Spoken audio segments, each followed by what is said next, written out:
Welcome aboard the Ear to There podcast, the podcast that'll help you vacation like a pro in any Disney destination. For those of you standing, please sit down and hold on throughout our journey and get ready to learn how to have the time of your life. And now, here's your host, Phil Gramlich. Hey everybody, and welcome to the Ear to There podcast. I'm your host, Phil Gramlich. I'm also the owner and operator of Ear to There Travel, which is a Disney specialized travel agency.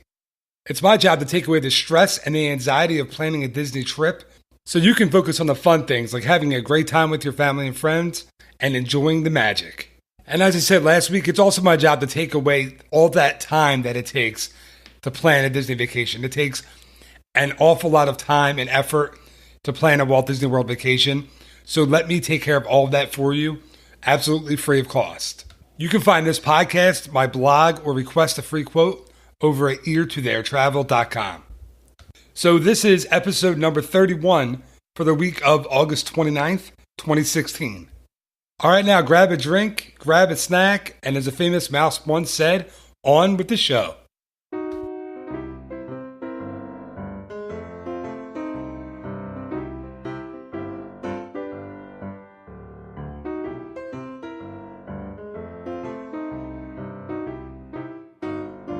The Walt Disney World Resort truly is a home away from home for me, and I know it's the exact same thing for a lot of people out there.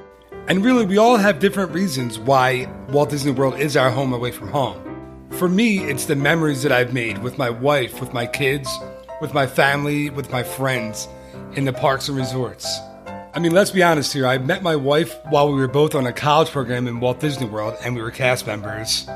Some of our first dates were at Walt Disney World, in Epcot, at Magic Kingdom, going to see Bob Jackson at the River Roost Lounge in Port Orleans Riverside. I proposed to her in front of Cinderella Castle. We honeymooned in Disneyland. Heck, my not even 6-year-old daughter has been to Walt Disney World like 16 times. I mean, it's so many times that we already stopped counting. That's why Walt Disney World is my home away from home. And you may have completely different reasons, but I know if you're listening to this podcast right now, it's probably your home away from home as well. So this week I started thinking, and that takes me down a strange path sometimes, as you guys probably know by now. And that path it took me down this time was, what if I actually got to live in Walt Disney World? Better yet, what if I actually got to live in a Walt Disney World attraction? That brought me to this week's title, Best Walt Disney World Attractions to Live In. Joining me to talk about which attractions in Walt Disney World would make the best homes, as a man whose home away from home is any of the Walt Disney World DVC resorts on property. This guy might as well live in Walt Disney World anyway, since he's there all the time. Chris Hansick, welcome back to the podcast. Hey Phil, good to be back. Hey man, like I was saying to you before we hit record, it really has been way too long since we got to do one of these. Like, it didn't work out. I think I've tried to schedule one of these with you for probably 4 months. So, yeah, well, part of it's your fault because you helped book this, the really great European trip I went on. That's true. I was away for 3 weeks because of that. Yeah, what's funny is I never really looked at the dates. I didn't realize it was that long. And when you were on the trip, and I kept seeing your posts on Facebook, I was like, I can't believe he's still there. It's crazy. It's funny. The pub host on the Magic, he was like, what day of the cruise is this? I don't even remember. This is Invergordon Day. That's all I know, Yeah, I mean, that's one that, man, I hope I get to do someday because it looked amazing. It was a great time. Really was. Oh, good, man. I'm glad you had I'm glad you had a good time with that. That's really cool. All right, so the idea for this podcast, I was thinking of, I'm always like brainstorming ideas like on a treadmill or when I'm out walking with the kids. So I had the idea of the best parks to live in, and that kind of didn't seem off the wall and kind of like niched down enough. So I think this would be cool. The best attractions that you would live in, the best attractions that you would have as your home. So, I mean, it's really silly, and but I think we could think of some interesting things. I think I did anyway. Yeah.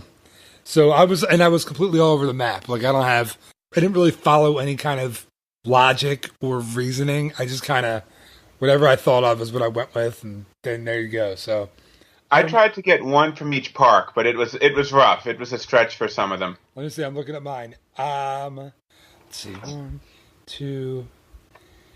Yeah, I think I may have one from each park too. Okay, cool. Not on purpose. That was completely random. Yeah, I do. And then I have a couple honorable mentions because I was worried that you were going to steal a couple of mine, so I have a couple honorable mentions to throw in there as well.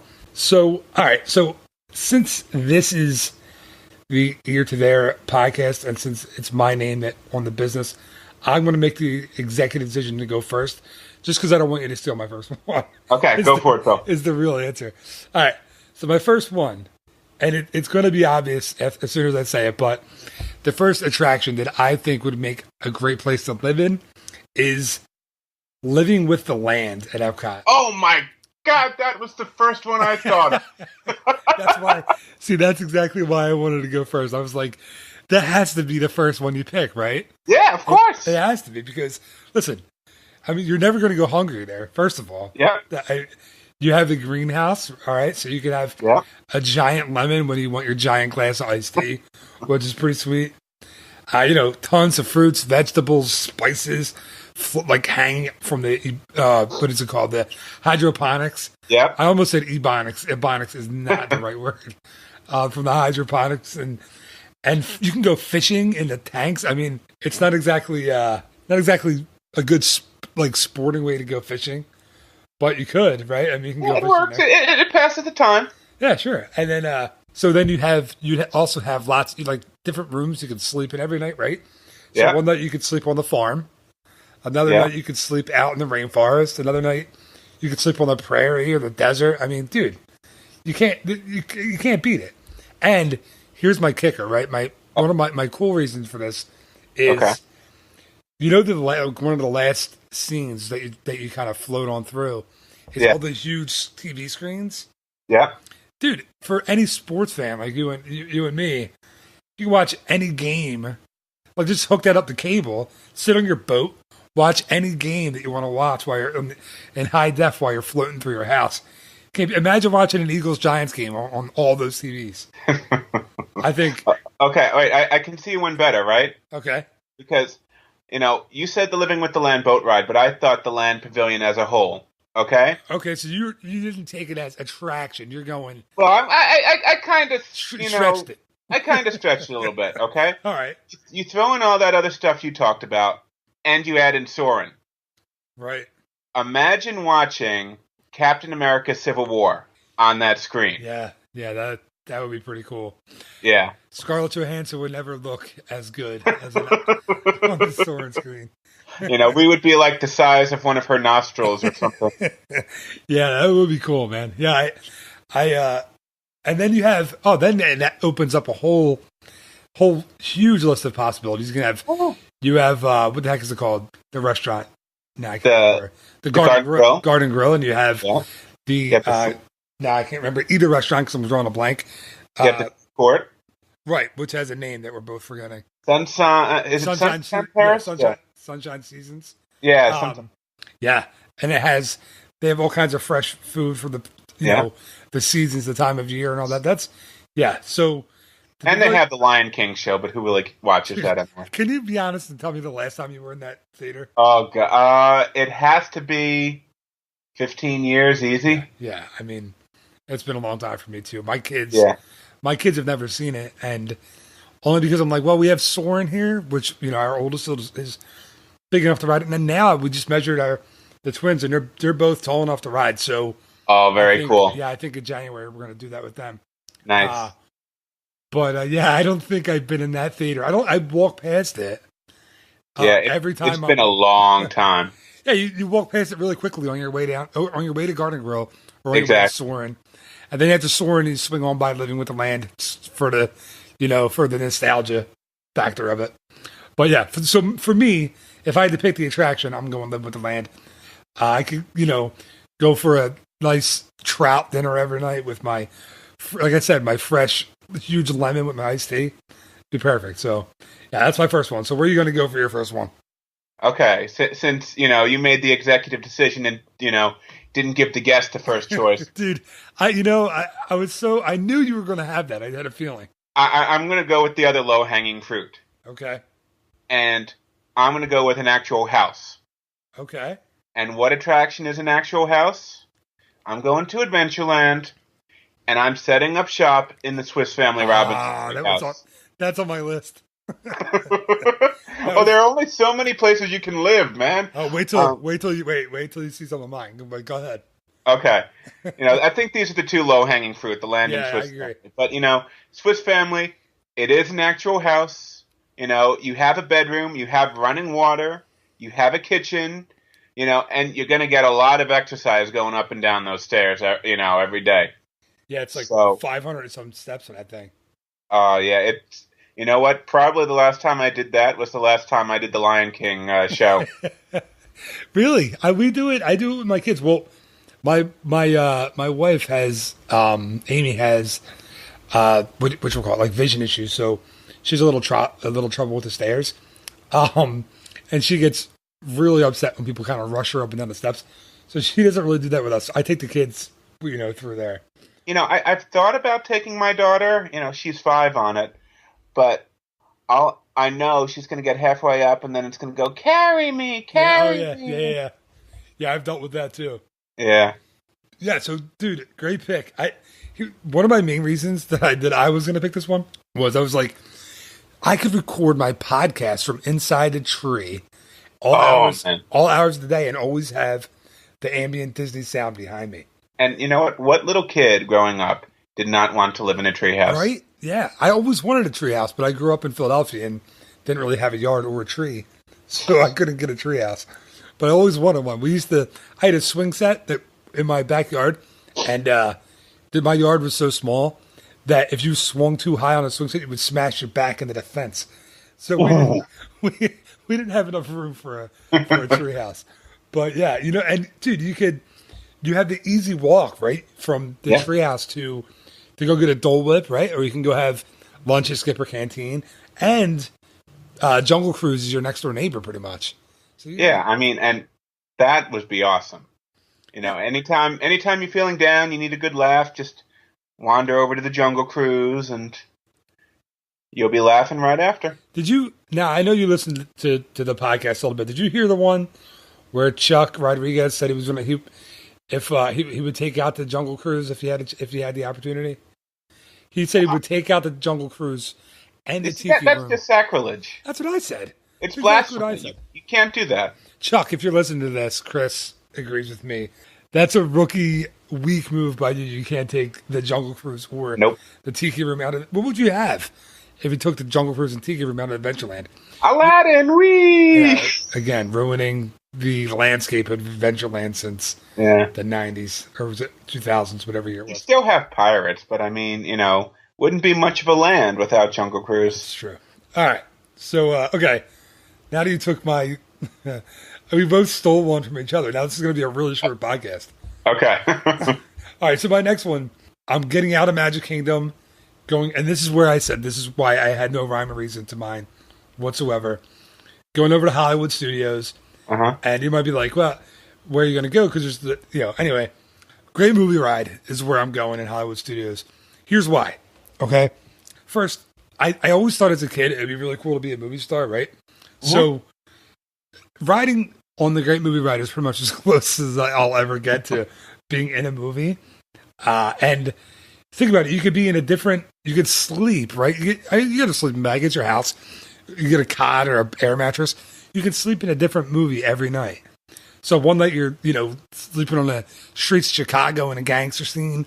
Another night you're in a Western scene with John Wayne. And, and another night you can visit Munchkinland whenever you want. You can live in Munchkinland if you want to. Now, you see, that was a criteria for mine. I could not pick an attraction that had an annoying song. What's the annoying song? The Wizard of Oz song? Yeah. We're off to see the wizard, the wonderful Wizard of Oz. I'm sorry, that playing 24/7. No. It's good to go through. It's nice to visit. I wouldn't want to live there. You could not live in my house. We have about 3-4 months ago. My kids watched Wizard of Oz for the first time, and we bought it on our. How you can buy them on your cable box now and save them forever. We bought a high def version of Wizard of Oz. And every other day, it's on TV in my house every other day. So yeah, my kids love it. You couldn't even visit because that song's on all the time. I don't mind hearing it, but I just don't want to hear it 24/7. Just like, Small World, great ride. I love visiting it when I'm in the parks. Wouldn't want to live there. Which, by the way, there is a version. I think I wrote this in my blog, and I found this as like an amazingly cool fact. There's a version of Small World. There's a that's open 24 hours a day all around the world somewhere. So every moment of every day, that song is playing, like in a different park in a different country, because so it's 24 hours a day, 365 days a year. That song is playing. I just thought that was a cool. It used to be the sun never set on the British Empire. Okay. Now it's the sun never sets on It's a Small World. I love it. It's true. Oh, and another reason too, right? I was going to say I would sleep in any different. I could sleep in a different room any night, right? But right. Except for the alien scene. Yeah, no, that's not. Yeah, and it's not that. Listen, I didn't see the movie before. I never saw the movie when I was a kid. I had been on the attraction a bunch, and then I was in college. And I forget what re-release of Alien it was. It was like 20 years maybe. And some friends of mine from college were like, let's go see Alien. And I was like, I'm not afraid of horror movies. I like horror movies. But I was like, it's from the 70s or the 80s, whatever it was. I don't really want to watch that. So we went. On Halloween night, we saw Alien. I was probably 19 or 20 years old.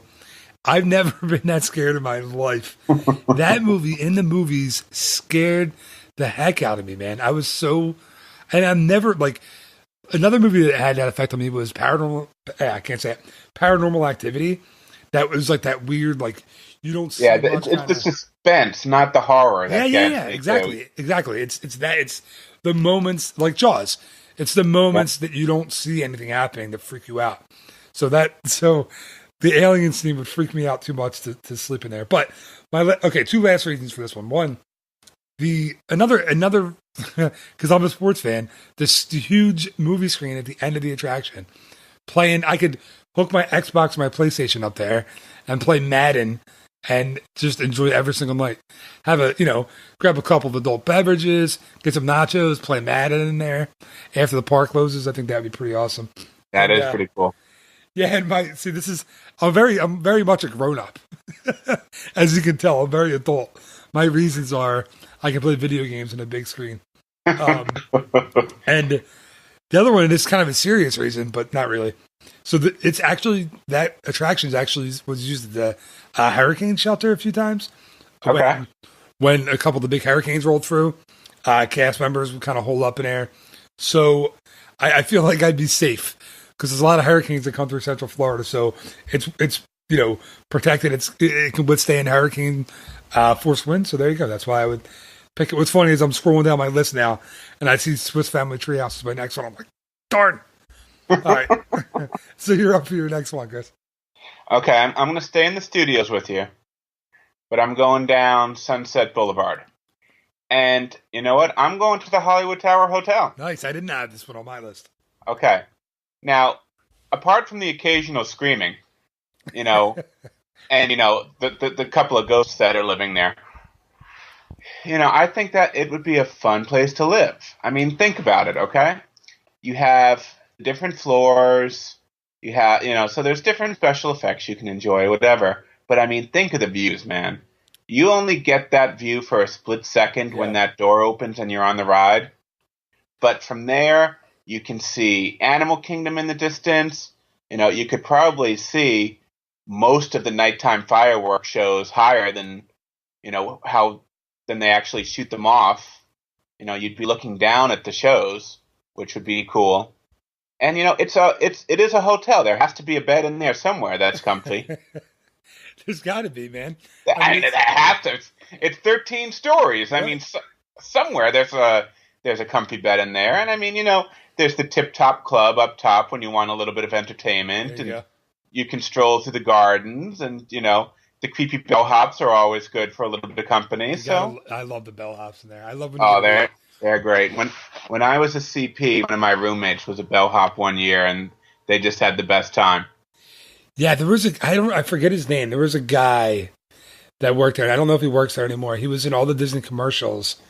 He was just a regular hourly cast member, and he was so good at his job. I remember he had a mustache, which was the only thing I remember about him. And he was so into it and so creepy and over the top. That seemed like a fun job to have. Except, of course, when you had to be outside as a greeter when it was like 100 degrees and you were wearing those thick, heavy woolen coats. Yeah, and then it's not as fun anymore. That's the thing is like people love like everybody wants to work at Haunted Mansion, right?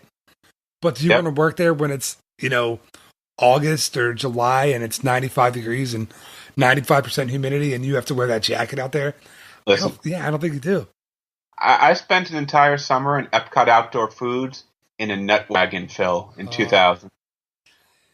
The heat from that nut wagon and the smell from from those nuts, I still can't go past one of those Bavarian nut carts without shuddering a little bit and dying inside.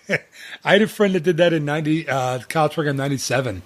She was at Magic Kingdom and she worked outdoor foods and she the nut wagons, which coincidentally was my nickname in college, nut wagon. That's what people used to call me. But yeah, I was lucky enough to be custodial on my college program. So I say lucky because that's kind of a fun job. Yeah. And I actually applied for that job because I wanted, when I applied for it, I played hockey and I rollerbladed, I played roller hockey. So I was pretty good on skates and I wanted to be back, in the late 90s, they had the rollerblading cast member. I forgot about that. At Tomorrowland at Magic Kingdom. And that's the job I wanted so bad. And when I got custodial, when you were in college, and for people that don't know, you would go do the interviews on your campus or a visiting campus, and then you would get a letter in the mail telling you if you got the job or not, and then what your position was. And I remember I opened it and I said custodial, and I was like, oh my God, I got it. I was so excited. And then I got down to Florida and they were like, you're in Animal Kingdom.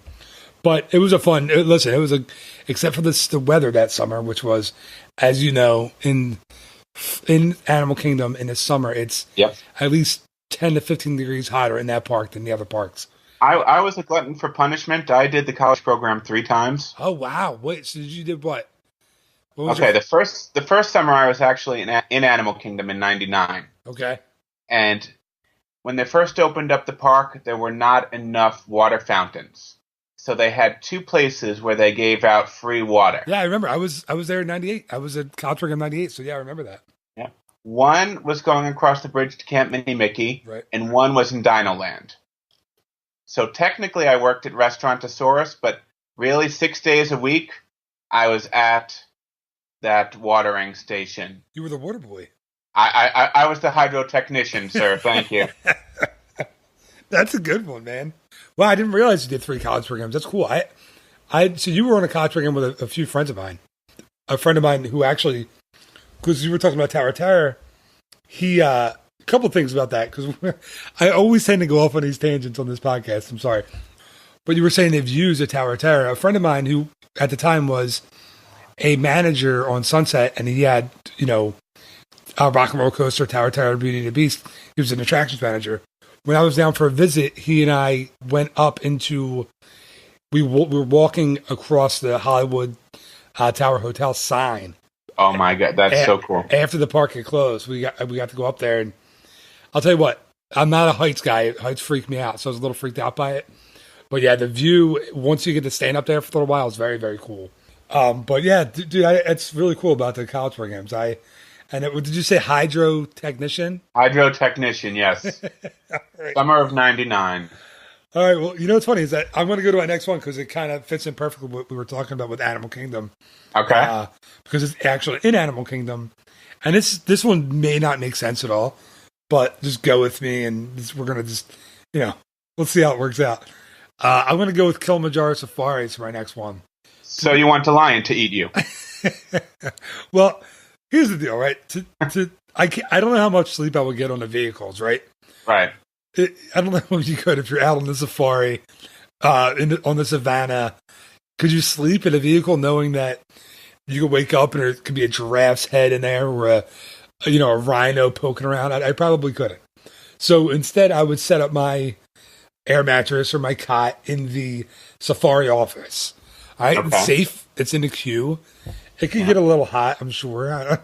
There's a fan and a telephone, so you're right. So I have my outside communication all set. But wait, here's my thing. This is why I was thinking about this. Okay, you wake up in the morning, walk over to Tusker House, grab yourself a drink, get a cup of coffee.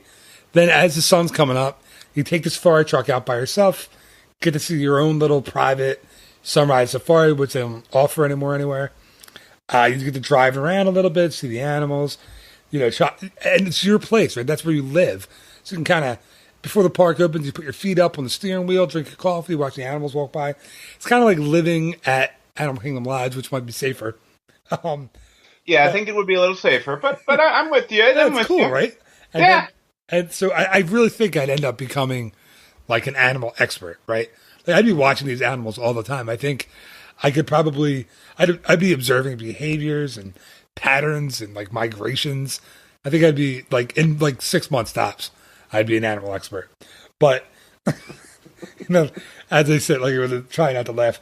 And then at night, you get to take the truck out again when the sun's going down, get to see all the animals again, headed back to their pens before the day is over. And they do go back and sleep in pens that are locked. So I can feel pretty good about sleeping at night. I wouldn't have to worry about it. So, I know. I'd always be worried about that line, man. Then I go back to my cot. I read a book on my Kindle, go to sleep, wake up the next day. I'm good. And I'd probably have to get like a baby gate or something in the office to keep the lion out. That would probably, those little like wooden baby gates that you get. Probably get one. I'm sure that would definitely deter the lion. They're like lions going, oh, you know what? I think I'll eat Phil today. Oh man, there's a baby gate. Oh, I'm protected. Yeah. So maybe or like a little higher one. Maybe one that goes up like 4 feet instead. He can't get over that, can he? Definitely not, Phil. You're 100% safe. Dude, the lions, from what I understand, right? The male lion isn't the hunter; it's the female lion. Yeah. And they go out and they hunt at night. So I don't have to worry about that male lion. And the females, no female really ever took an interest in me anyway, except for my wife. I got lucky with that one. So, all right, as silly as I am getting, you're on for your next one. Okay, I'm in Animal Kingdom too. I'm going over to Countdown to Extinction, or as they call it now, Dinosaur. Okay. But in this one, I'm pretending that it really is the Dino Institute, not a ride. So, So you know what?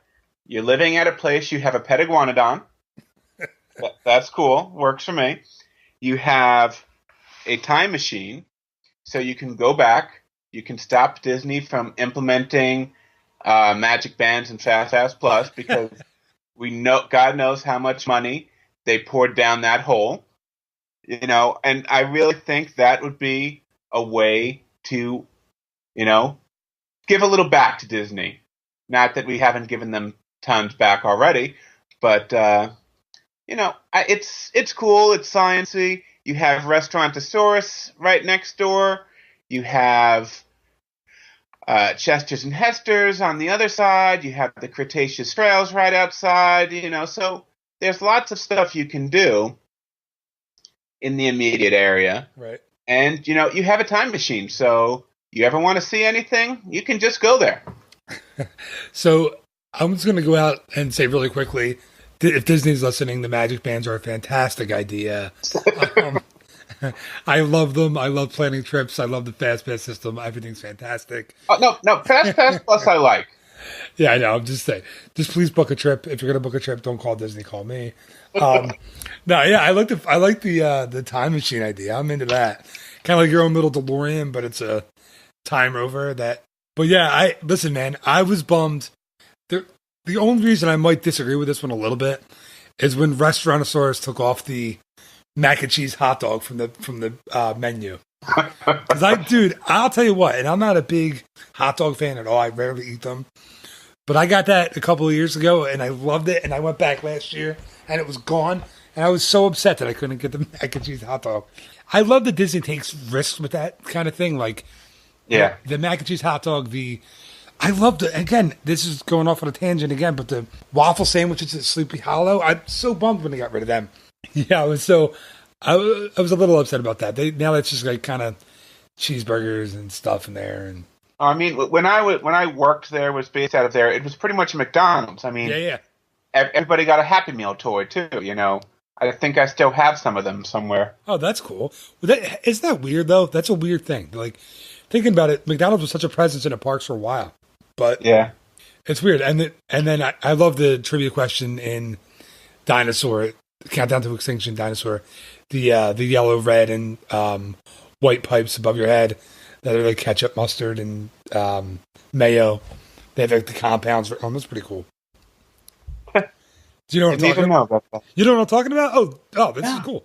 So when you're in the load area in Dinosaur, if you look over your head, there are red, yellow, and white pipes, as I was saying, and they have chemical compounds written on them, and the chemical compounds are actually the chemical compounds of ketchup. The red one is ketchup, the yellow one is mustard, and the white one is mayonnaise.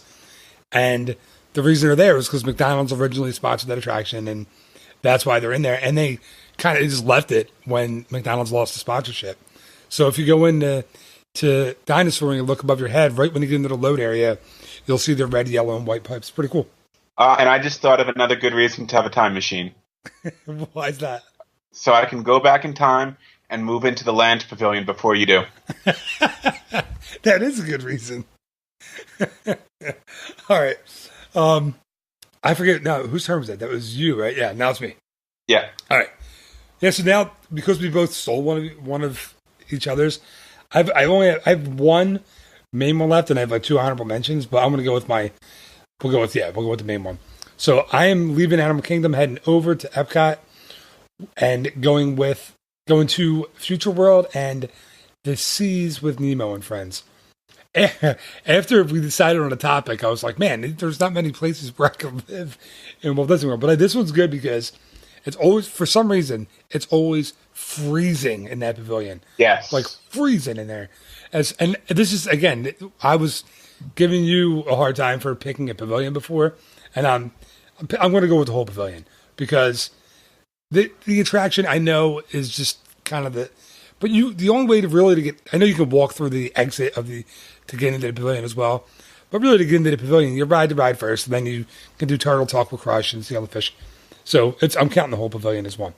But especially if it's like the summer and it's like 1,000,000 degrees, and you walk into the queue of that attraction, dude, the cold air hits you like a ton of bricks. It's crazy. Yes, it does. How cold, but it's nice, really nice. It but is. Then you're usually sweating so bad walking around, and you walk in and your shirt's frozen in like 30 seconds. But again, I like the queue of this attraction. I don't know, it's very simple. There's not a whole lot going on, but I think it's a really fun queue. It has some cool throwbacks to the Living Siege, which I think is really cool. I think actually I asked a question on my Facebook page once, and I stumped you on it with what the 5A on the lifeguard stand meant. Yes. Remember that? It was the 5 is actually an S. It must be an S since an old C-base, yeah. C-base alpha kind of thing.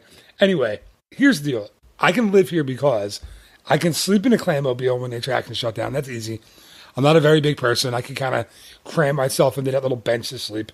All day and night, you get to see a ton of fish. That's kind of cool. Yeah.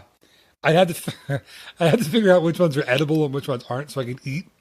That might not be very family friendly there, but sure. There's got to be a grill or something in the back of the pavilion that I could use. And they restock it, right? I don't know if they do it. I think it's catch and release over there, Phil. Well, just for the sake of the podcast, I'm going to be fishing in there. Okay. Yeah, we wouldn't want you to starve over there. I'm with you there. Right, and it's like shooting fish in a barrel, right? Just fishing for fish in a fish tank, like shooting fish in a barrel. I don't know. So, but yeah, anyway. So yeah, you get to see fish all day and night. You get to ride the attraction. You get escalators. You get it's just a cool place. You get the dolphins. You can go somewhere with the dolphins whenever you want. That's kind of cool. Yeah, that's kind of it. So I didn't think that one went through as much as I thought through the other ones, but that was my. No, it's cool. Although I do miss the hydrolator. Yeah, yeah, I miss that. I do miss that too, and the people who would sue when. Yes, it's too rapid an ascent. Their eardrums ruptured on the descent of the attraction. I love that. I don't know if that was an urban legend or that actually happened. Do you have any idea? I don't know. I've heard it repeated so many times. It could be either way. Yeah. All right, man. Well, unless you have anything to add with the Seas with Nemo, you're up for your next one. No, nothing to add with the Seas with Nemo. My next one, my last one, going back to the Magic Kingdom, going to a Disney classic.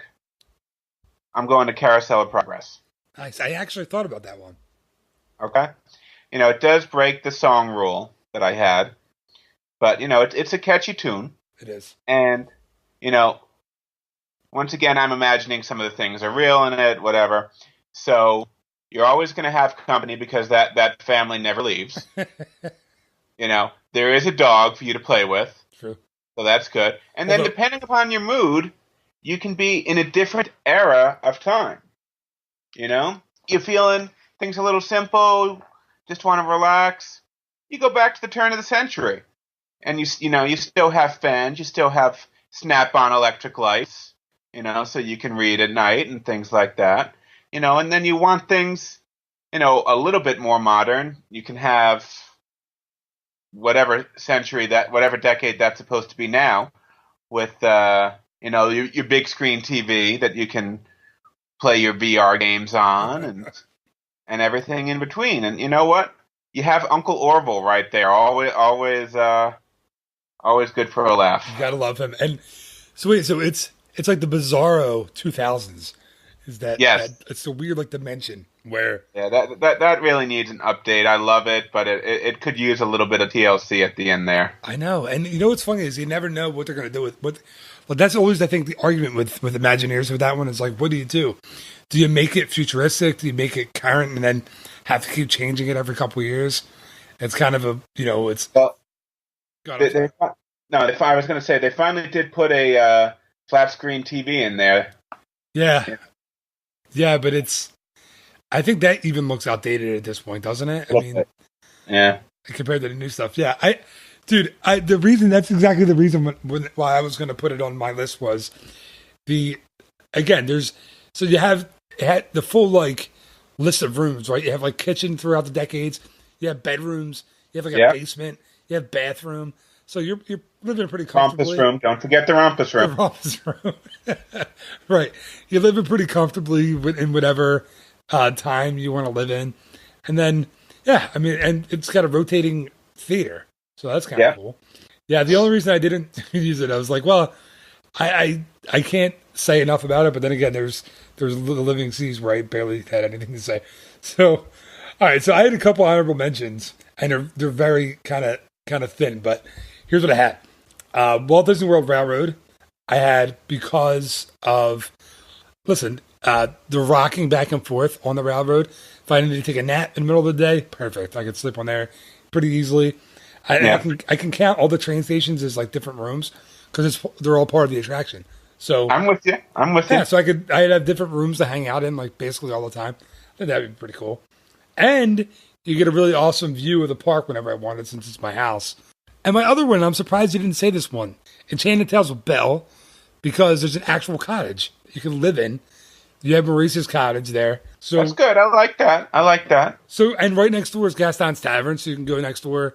I know there's no alcohol at that part of the Magic Kingdom, but in the movie, if I stretch it a little bit, they are all having beer in Gaston's Tavern, so I can kind of pretend that there's going to be beer there. Yeah, but they got the pork shank at Gaston's Tavern. That is exactly ever since that restaurant is dead to me.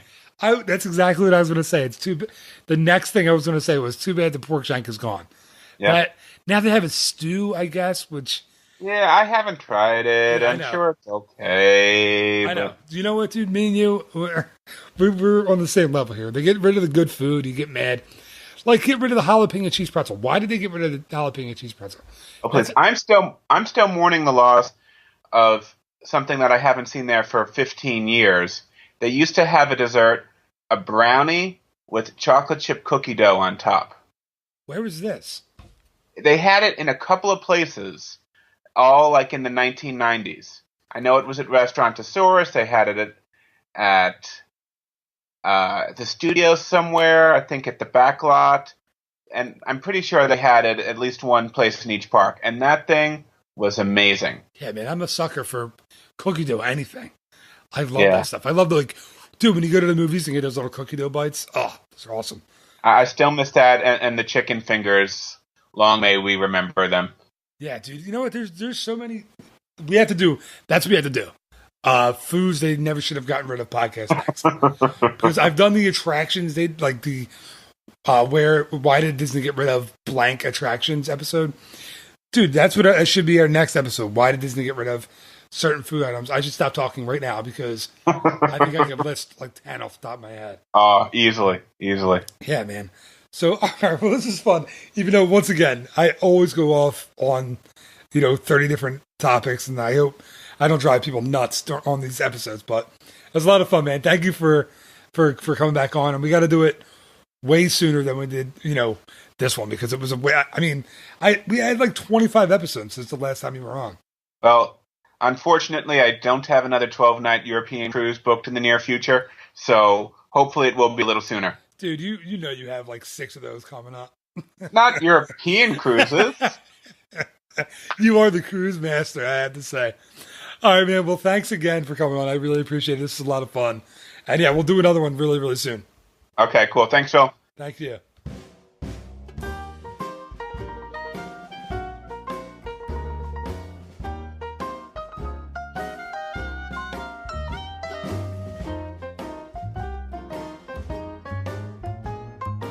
And that's going to do it for this week's episode of the Ear to There podcast. Thank you once again to my guest, Chris Yancic, for stopping by. That was a lot of fun. And it was way, way, way too long between podcasts that we did together. So I hope to have him on one sooner rather than later once again. And thank you once again for listening. I really, really appreciate it sincerely. Sincerely? I mean, now I sound like Vern from Stand By Me. I am really grateful, though. Each and every week I'm hearing from new people who are really enjoying the podcast, and that means the world to me. I really appreciate it. So thank you so much from the bottom of my heart for listening, and thank you again for telling me about it. That means a lot to me when I get those emails, or I get those phone calls, or the Facebook messages, or however you reach out. That means an awful lot to me, so thank you. And as I say every week, of course, if you like the podcast, a positive review on iTunes or a rating is always good. But what really helps more than anything is the word of mouth, is you going out there and telling someone about the show. I'd really appreciate that. Tell your friends, tell your family. Hey, school is starting up again. I'm sure if you're a parent, you have a PTA meeting to go to or a parent-teacher conference. What better place to tell people about this podcast?